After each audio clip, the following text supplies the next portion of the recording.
उत्तर प्रदेश के सभी परीक्षार्थियों के लिए बहुत बड़ी खुशखबरी है कि ये जो विज्ञापन संख्या 16/4/2016 थी, जिसमें आईटीआई में 30 व्यवसाय के लिए कुल 293 पद का प्रकाशन हुआ था और इसका ऑनलाइन आवेदन भी किया था। अभी 2023 में अक्टूबर मंथ में इसका द्वारा से पेपर मांगे गए थे आयोग द्वारा, और इसमें ये नियम दिया गया है कि अब इस भर्ती के लिए किसी भी प्रकार का इंटरव्यू नहीं होगा, जो कि नई नियमावली के अनुसार दिनांक 28/1/2020 को निर्णय लिया गया था कि जो भी लंबित प्रकरण हैं चयन के, उनकी परीक्षा योजना पाठ्यक्रम का अनुमोदन लिखित परीक्षा के आधार पर ही किया जाएगा। इसलिए अब इस परीक्षा के लिए जितने भी लोग शॉर्ट लिस्ट होंगे, जिनके लिए कॉल लेटर आएगा, उनको एक रिटन परीक्षा देनी होगी।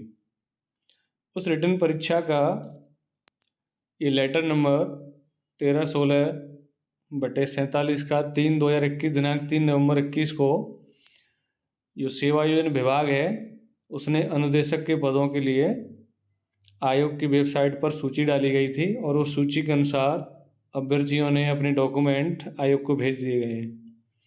अब इस विज्ञापन में जो अनुदेशक के पद हैं, उन पदों के लिए साक्षात्कार के स्थान पर लिखित परीक्षा की योजना की जाएगी। जैसा कि आप लोग देख पा रहे हैं, जो मार्क किया गया है मैंने, कि साक्षात्कार के स्थान पर लिखित परीक्षा का आयोजन होगा, और इसका सिलेबस भी कंप्लीट कर दिया गया है। वो सिलेबस कुछ इस प्रकार है। इसमें 2 भाग हैं। पहले भाग में आपके विषय का ज्ञान रहेगा और दूसरे भाग में सामान्य ज्ञान रहेगा। दोनों भागों को प्रश्न की संख्या के अनुसार ही अंकों में विभाजित किया गया है, और नेगेटिव मार्किंग 1/4 की रहेगी कि यदि आप किसी क्वेश्चन को गलत करते हैं तो आपके 0.25 मार्क्स काटे जाएंगे। जो भाग 1 है उसमें रोजगार कौशल 60 अंक का है। सबसे पहले इसमें अंग्रेजी साक्षरता का भाग दिया गया है। तो अंग्रेजी साक्षरता का जो भाग है उसे यदि आप 2 से 3 दिन पढ़ेंगे तो आराम से ये तीनों टॉपिक पूरे कर सकते हैं, एक दिन में 2-2 या 3-3 घंटे की स्टडी करके। उसके बाद जो इम्पोर्टेंट भाग शुरू होता है वो 20 नंबर का है, सूचना प्रौद्योगिकी साक्षरता।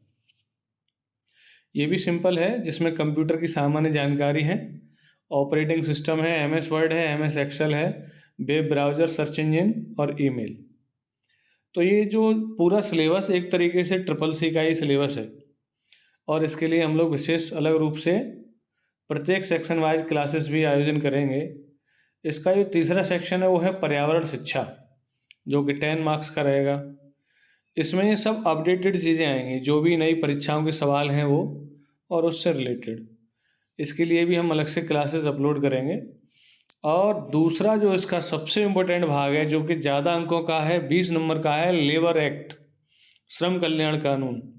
तो जैसे कोई फैक्ट्री है या अप्रेंटिस की जानी है, या उसका पेमेंट है, या उसका जो फंड है एम्प्लॉय का, या उसके लिए कंपनसेशन क्या होता है कोई दुर्घटना होने पर, और इस समय प्रेजेंट में भारत सरकार ने या किसी भी राज्य सरकार ने श्रम और औद्योगिक संबंधित क्या क्या कानून बनाए हैं और पहले से क्या क्या कानून आ रहे हैं, इनके बारे में स्टडी करनी है। फिर 5 नंबर में एक क्वालिटी मैनेजमेंट आता है, जिसमें टोटल 3 ही टॉपिक हैं मेनली देखा जाए तो। क्वालिटी मैनेजमेंट एक टॉपिक है जिसको छोटे छोटे भागों में डिवाइड किया गया है। उसी का छोटा रूप है फिशबोन, 5S, 5D, काइजन। ये कंसेप्ट हैं जो क्वालिटी मैनेजमेंट के अंतर्गत ही आते हैं। और कोई प्रोडक्ट है उसके लिए ISO किस प्रकार से किस डिज़ाइन किया जाता है, कौन इसे ऑपरेट करता है, इसके बारे में जानकारी करेंगे। तो ये पूरा 60 नंबर का भाग 1 होता है। भाग 2 में सामान्य ज्ञान है, जो कि 40 मार्क्स का है। और ये जो भाग है, इस भाग में विशेष कुछ नहीं है, जो सभी जनरल परीक्षाओं के लिए रहता है, सिलेबस वही है। तो इसमें 2 टाइप से पढ़ना होगा कि कोई भी, जैसे सपोज कीजिए कि हिस्ट्री है, हिस्ट्री हम सबसे पहले पढ़ेंगे भारत की, और फिर उसमें उत्तर प्रदेश का क्या योगदान रहा।